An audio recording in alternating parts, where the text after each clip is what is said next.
الحمد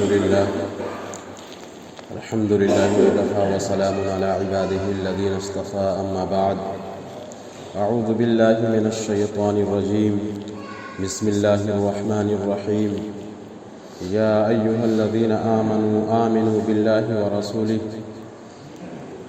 صدق الله العلي العظيم۔ محترم دینی بھائیوں، اللہ رب العزت کا احسان و کرم ہے کہ اس نے ہم سب کو ظہر کی نماز باجماعت ادا کرنے کی توفیق عطا فرمائی، اور مزید کرم یہ ہوا کہ دین کی نسبت پر بیٹھ کر تھوڑی دیر کچھ کہنے اور سننے کی توفیق عطا فرمائی۔ اللہ رب العزت سے دعا ہے کہ وہ ہمیں عمل کی توفیق عطا فرمائے۔ میں نے جس آیت کا ٹکڑا ابھی پڑھا ہے، یہ قرآن کریم کی ایک عجیب و غریب آیت ہے۔ اس آیت میں اللہ رب العزت ایمان والوں سے خطاب کر کے یہ فرما رہے ہیں کہ اے ایمان والو، ایمان لاؤ۔ جب ہم ایمان قبول کر چکے، جب ہم ایمان کے اندر داخل ہو چکے، پھر دوبارہ ایمان لانے کا کیا مطلب؟ مفسرین نے لکھا ہے کہ اس کا مطلب ہے کہ تقوی اختیار کرو، یعنی صرف مسلمان بن جانا کافی نہیں ہے، ایمان والا ہو جانا کافی نہیں ہے، بلکہ تقوی والی زندگی اختیار کرو، گناہوں سے پرہیز والی زندگی اختیار کرو۔ اور دوسرے مفسرین نے لکھا ہے کہ اس آیت کا مطلب یہ ہے کہ ایمان کے دو جز ہوتے ہیں، ایک ہے اقرار باللسان، دوسرا ہے تصدیق بالقلب۔ جتنے سارے مسلمان ہیں جو اپنے آپ کو مسلمان کہتے ہیں، یہاں تک کہ چوری کرنے والا بھی اپنے آپ کو مسلمان کہتا ہے، شرابی مسلمان بھی اپنے آپ کو مسلمان کہتا ہے، زنا کرنے والا مسلمان بھی اپنے آپ کو مسلمان کہتا ہے، تو دنیا کے اندر جتنے سارے مسلمان ہیں بظاہر وہ اقرار باللسان کے درجے میں مسلمان ہیں، یعنی زبان سے انہوں نے اسلام کا اقرار کر لیا ہے، اور اللہ رب العزت نے ہمیں مکلف بنایا ہے کہ ہم ظاہری طور پر جو اپنے آپ کو مسلمان کہتا ہو یا جو نبی کا نام لیتا ہو، نبی کا کلمہ پڑھتا ہو، ہم اس کو مسلمان سمجھیں، لیکن کیا وہ حقیقت میں مسلمان ہیں؟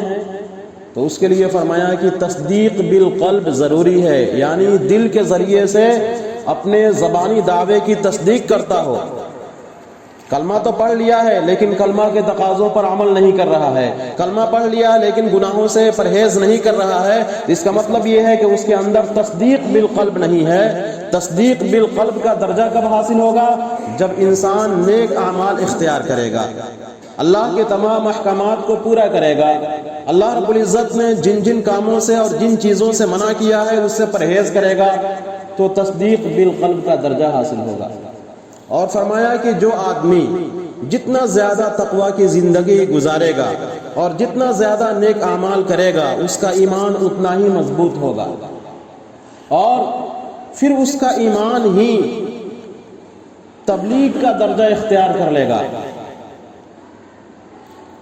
آپ نے سنا ہوگا کہ ہندوستان کے اندر بڑے بڑے اللہ والے آئے، حالانکہ انہوں نے اسلام کو پھیلانے کے لیے کوئی لمبی چوڑی تقریریں نہیں کی، ان کے لمبے لمبے بیانات اور جلسے جلوس نہیں ہوا کرتے تھے، اور اس کی وجہ سے لوگ اسلام کے اندر داخل نہیں ہوتے تھے، بلکہ انہوں نے ایسا کردار پیش کیا، اپنا اخلاق لوگوں کے سامنے ایسا ظاہر کیا اور لوگوں سے ایسے معاملات کیے کہ لوگ بس ان کی خاموش تبلیغ کے ذریعے سے ہی اسلام میں داخل ہوتے گئے۔ اس لیے کتابوں کے اندر لکھا ہے کہ جتنی خاموش تبلیغ اثر انداز ہوتی ہے، مؤثر ہوتی ہے، اتنا تقریر اور تحریر اور لوگوں کے بیانات تبلیغ کے لیے مؤثر نہیں ہوتے ہیں۔ آج دیکھ لیجئے، بڑے بڑے جلسے اور جلوس ہو رہے ہیں، گھنٹوں گھنٹہ لوگ بیانات کر رہے ہیں، تقریریں ہو رہی ہیں، لیکن لوگ صرف مزہ لینے کے لیے علماء کے بیانات کو سنتے ہیں، لطف حاصل کرنے کے لیے، اثر لینے کے لیے اور نصیحت پکڑنے کے لیے سننے والے اور بیان کرنے والے بہت کم ہیں۔ اس لیے آج ان کی تقریروں سے اور علماء کے بیانات سے فائدہ نہیں ہوتا ہے۔ کتابوں کے اندر لکھا ہے کہ دنیا کے اندر ایک ملک ایسا ہے کہ صرف 2 صحابہ کرام رضی اللہ تعالیٰ عنہم اجمعین کے دکان بنا لینے کی وجہ سے پورا کا پورا ملک مسلمان ہو گیا۔ انڈونیشیا میں 2 صحابہ کرام تشریف لائے اور انہوں نے وہاں پر اپنی دکان کھولی۔ ان کا کام یہ تھا کہ دن بھر وہ خرید و فروخت کرتے تھے، لیکن جب نماز کا وقت آتا تھا تو اپنی دکان کو بند کر دیتے تھے۔ دن بھر میں 5 مرتبہ دکان بند کرتے تھے۔ جمعہ کے دن پورا دن چھٹی رہتی تھی اور دکان بند رہتا تھا، لیکن ان کے جو گراہک تھے اور ان سے جو سامان خریدنے والے تھے دکان بند ہونے کے باوجود بھی ان کا انتظار کرتے تھے۔ لمبی لمبی لائنیں لگ جاتی تھیں اور جمعہ کے دن بھی لوگ انتظار کرتے تھے۔ جب وہاں کے لوگ ان سے کچھ مانوس ہو گئے تو انہوں نے ان دونوں صحابہ سے پوچھا کہ آپ کو دکانداری کا یہ اصول، تجارت کا یہ طریقہ آخر کس نے بتلایا ہے کہ لوگ کسی اور کی دکان سے سامان خریدنے کے لیے تیار نہیں ہیں اور آپ دکان بھی بند کر دیتے ہیں، پھر بھی لوگ آپ ہی سے سامان خریدنے کے لیے منتظر رہتے ہیں؟ تو ان دونوں صحابہ نے بتلایا کہ یہ طریقہ ہمیں اللہ کے رسول صلی اللہ علیہ وسلم نے بتلایا ہے۔ پھر اس کا اثر یہ ہوا کہ لوگ آہستہ آہستہ ان سے قریب ہوتے گئے اور اسلام کے اندر داخل ہوتے گئے۔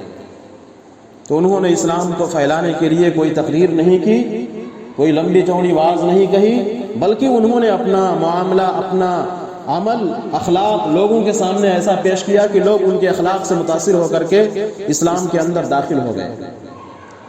میرے دینی بھائیوں، آج تو ہمارا حال یہ ہے کہ ہم اسلام کا لیبل لگائے ہوئے ہیں، نام ہمارا مسلمان ہے، اسلام کا ہے، ہم مسلمان کے گھر میں پیدا ہوئے ہیں، ہمارے باپ دادا مسلمان ہیں، ہمارا محلہ مسلمان ہے۔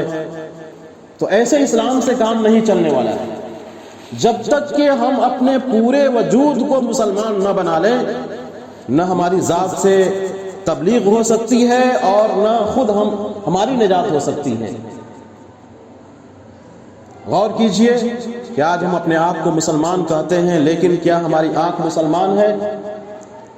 اگر ہم اپنی آنکھوں سے بد نظری نہیں کر رہے ہیں، غیر محرم کی طرف پڑھنے سے ہماری نگاہیں بچ رہی ہیں، تو یہ کہا جا سکتا ہے کہ ہماری آنکھ مسلمان ہو گئی ہے۔ لیکن اگر ہم اپنی آنکھوں سے بد نظری کرتے ہیں یا غیر محرم کی طرف اٹھاتے ہیں تو ابھی ہماری آنکھ مسلمان نہیں ہوئی ہے۔ کیا ہمارے کان مسلمان بن گئے ہیں؟ اس کو پہچاننے کے لیے یہ دیکھنا پڑے گا کہ ہمارے کان دوسروں کی غیبت اور برائی تو جان بوجھ کر نہیں سن رہے ہیں، ہمارے کان میوزک اور گانے کی آواز تو نہیں سن رہے ہیں۔ اگر ان باتوں سے ہمارے کان بچے ہوئے ہیں تو یاد رکھیے ہمارے کان مسلمان بن گئے ہیں۔ اگر ان چیزوں سے پرہیز نہیں ہے تو پھر ہمارے کان ابھی مسلمان نہیں ہوئے ہیں۔ کیا ہماری زبان مسلمان ہو گئی ہے؟ اسی وقت ہم کہہ سکتے ہیں جب ہم اپنی زبان سے دوسروں کی غیبت، برائی، چغلخوری اور دوسروں کو تکلیف پہنچانے والی بات اپنی زبان سے نہیں کرتے تو یاد رکھیے ہو سکتا ہے ہماری زبان مسلمان بن گئی ہو، لیکن اگر یہ سارے برائی کے کام ہماری زبان سے ہو رہے ہوں تو ابھی ہماری زبان مسلمان نہیں ہوئی۔ آج ہمارا ایمان مشاہدے والا ایمان ہے، یعنی ہم دیکھ رہے ہیں کہ جس چیز سے ہمیں فائدہ نظر آ رہا ہے ہم سمجھتے ہیں کہ بس سب کچھ وہی ہے۔ اللہ کے رسول صلی اللہ علیہ وسلم نے صحابہ کرام سے پوچھا کہ تم جانتے ہو سب سے عجیب و غریب ایمان کس کا ہے؟ صحابہ کرام رضی اللہ تعالیٰ عنہم اجمعین نے فرمایا کہ سب سے عجیب ایمان فرشتوں کا ہے۔ اللہ کے رسول نے فرمایا کہ نہیں، فرشتوں کو تو اللہ نے نور سے پیدا کیا ہے، وہ نوری مخلوق ہیں، گناہ کا مادہ ہی ان کے اندر نہیں ہے۔ لا یعصون اللہ ما امرهم ویفعلون ما یؤمرون، کہ وہ اللہ کی کبھی نافرمانی نہیں کرتے، اللہ رب العزت جو ان کو حکم کرتے ہیں وہی کام کرتے ہیں۔ تو ان کا ایمان عجیب کیسے ہوگا؟ گناہ کا مادہ ہے ہی نہیں، گناہ کر ہی نہیں سکتے، تو ان کا ایمان کیسے عجیب ہو سکتا ہے؟ تو صحابہ نے عرض کیا اے اللہ کے رسول پھر تو انبیاء علیہ السلام کا ایمان عجیب ہے۔ فرمایا کہ نہیں، انبیاء کرام کے پاس معجزات ہوتے ہیں، انبیاء کرام کا واسطہ ڈائریکٹ اللہ رب العزت سے ہوتا ہے اور ہمیشہ فرشتوں کے ذریعے سے اللہ رب العزت سے وہ رابطے میں رہتے ہیں۔ تو انبیاء کرام ایمان نہیں لے آئیں گے تو کون لے آئے گا؟ ان کا ایمان عجیب کیسے ہو سکتا ہے؟ تو صحابہ نے عرض کیا اللہ کے رسول پھر تو ہمارا ایمان عجیب ہے۔ فرمایا کہ نہیں، پہلی بات یہ ہے کہ تم لوگ اپنے نبی کا دیدار کر رہے ہو، ہر وقت نبی کی صحبت حاصل ہے، اور تم نے قرآن کے اترتے ہوئے بھی دیکھا ہے، جبرائیل کو اور ملائکہ کو اترتے ہوئے دیکھا ہے، پھر تمہارا ایمان کیسے عجیب ہو سکتا ہے؟ تو صحابہ نے عرض کیا اللہ کے رسول آپ ہی بتلا دیجئے کہ سب سے عجیب ایمان کس کا ہے؟ اللہ کے رسول نے فرمایا کہ سنو، میرے بعد سینکڑوں سال گزر جانے کے بعد کچھ لوگ پیدا ہوں گے جنہوں نے فرشتوں کو نہیں دیکھا ہوگا، جنہوں نے نبی کا دیدار نہیں کیا ہوگا، ان لوگوں کا ایمان عجیب ہوگا۔ تو کمال یہ ہے کہ ہم نے اللہ کے رسول کا دیدار نہیں کیا ہے، ہم نے فرشتوں کو نہیں دیکھا ہے، ہم نے قرآن کے اترتے ہوئے بھی نہیں دیکھا ہے۔ اس وقت اگر ہم سچے دل سے اسلام کے احکام پر عمل کر رہے ہیں تو واقعی ہم اللہ کے رسول صلی اللہ علیہ وسلم کے اس پیشن گوئی کے مستحق ہیں۔ لیکن آج ہم سب کچھ ہوتے ہوئے بھی مشاہدے پر ایمان رکھتے ہیں، دیکھ رہے ہیں کہ جھوٹ بولنے کی وجہ سے دکانداری کا نقصان ہو رہا ہے، سچ بول دیں گے، جھوٹ بولنے کی وجہ سے فائدہ ہو رہا ہے، سچ بول دیں گے تو نقصان ہو جائے گا، تو ہم اسی کے پیچھے ہو کر کے رہ جاتے ہیں۔ شیخ سعدی رحمۃ اللہ علیہ نے لکھا ہے اپنا واقعہ کتابوں کے اندر کہ ان کی ماں نے سونے کی انگوٹھی بنوا کر کے ان کو دی۔ جب وہ گھر سے باہر نکلے ایک ٹھگ مل گیا اور اس نے کہا، گڑ کی ایک ڈلی ان کو دیا اور کہا کہ اس کو چکھو، اور انگوٹھی کو دیا، کہا اس کو چکھو، دیکھو کس میں مزہ آ رہا ہے۔ شیخ سعدی رحمۃ اللہ علیہ بھی چھوٹے تھے، ناسمجھ تھے، انہوں نے دیکھا کہ گڑ کی ڈلی سے ذائقہ مل رہا ہے اور اس کی لذت محسوس ہو رہی ہے، اور انگوٹھی کو چکھنے کے بعد کچھ بھی محسوس نہیں ہو رہا ہے، تو اس نے کہا کہ دیکھو اچھی چیز کون ہے، کون سی چیز فائدہ مند ہے؟ تو شیخ سعدی نے کہا کہ گڑ کی ڈلی فائدہ مند ہے۔ تو انہوں نے کہا کہ اچھا بے مزہ چیز مجھے دے دو اور مزیدار چیز لے لو۔ تو سونے کی انگوٹھی وہ لے لیا اور ان کو گڑ کی ڈلی دے دیا۔ اس واقعے کے ذریعے سے لکھا ہے کہ جس آدمی کو اپنے ایمان کی قدر نہیں ہے کہ اللہ رب العزت نے ہمیں کتنی قیمتی چیز عطا فرمائی ہے، تو شیطان جو ہمارا دشمن ہے وہ آئے گا اور ایسے ہی لے کر کے چلا جائے گا۔ لیکن جس طریقے سے شیخ سعدی کو پتہ نہیں تھا اپنے انگوٹھی کی قیمت، اسی طرح سے ہم کو بھی اپنے ایمان کی قیمت کا پتہ نہیں ہے۔ اگر پتہ چل جائے تو ہم اس کے لیے خوب محنت کریں گے، خوب اس کی حفاظت کی کوشش کریں گے۔ فرمایا کہ ایمان کی قدر یہ ہے کہ اگر ساری دنیا کافروں سے بھر جائے تب بھی ایک ایمان والے کا مقابلہ نہیں کر سکتے۔ اللہ کے رسول صلی اللہ علیہ وسلم نے فرمایا کہ قیامت کے دن ایک شخص 99 دفتر گناہوں کے لے کر آئے گا، اسے اپنی بخشش کی کوئی امید نہیں ہوگی۔ اللہ رب العزت ایک فرشتے سے فرمائیں گے کہ فلاں پرچی ایک طرف رکھو اور اس کے 99 گناہوں کا دفتر ایک طرف رکھو۔ چنانچہ وہ پرچی رکھا جائے گا تو وہ بہت زیادہ بھاری ہو جائے گا۔ وہ شخص تعجب کرے گا کہ پروردگار میری تو نجات کی کوئی صورت نہیں تھی، میں تو جہنم میں جانے والا تھا، لیکن یہ کیا ماجرا ہے؟